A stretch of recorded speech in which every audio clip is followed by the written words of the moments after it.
Right, we're going to move on to BBC iPlayer for a new documentary series called Brexit, a very British civil war. And here's a clip. 10 years on, this is the story of the EU referendum, told by those inside the campaigns. They were putting pressure on me to do joint events with Cameron. I said, no, it's not going to convince anybody other than we both look desperate. It was very difficult because I was a campaigner, but I was also the Prime Minister. I said, this is not Project Fear, this is Project Apocalypse. This is something that is far graver than just worrying people about leaving the European Union.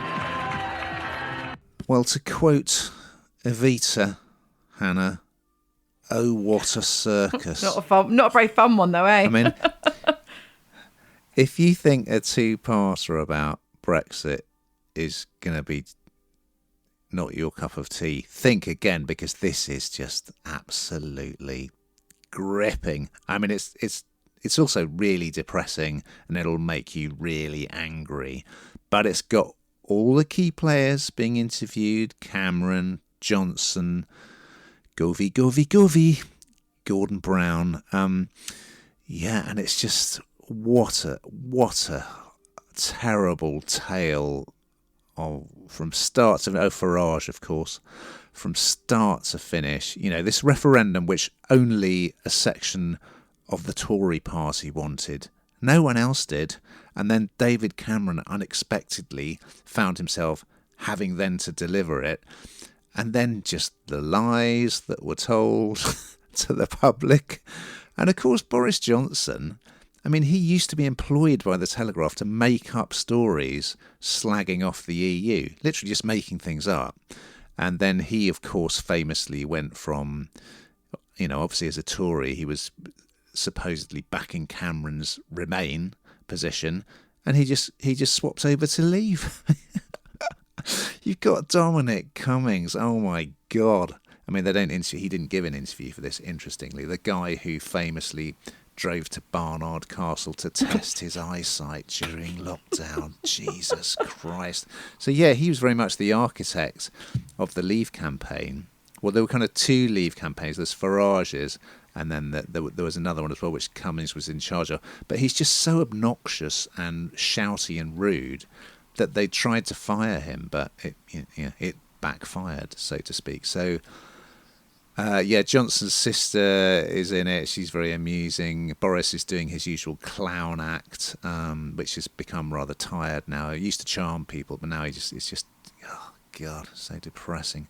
It's absolutely gripping political documentary series, which, you know, we don't say very often. It's a really, really good watch. Can you believe it's 10 years? Oh my God. And we're still reaping all the benefits.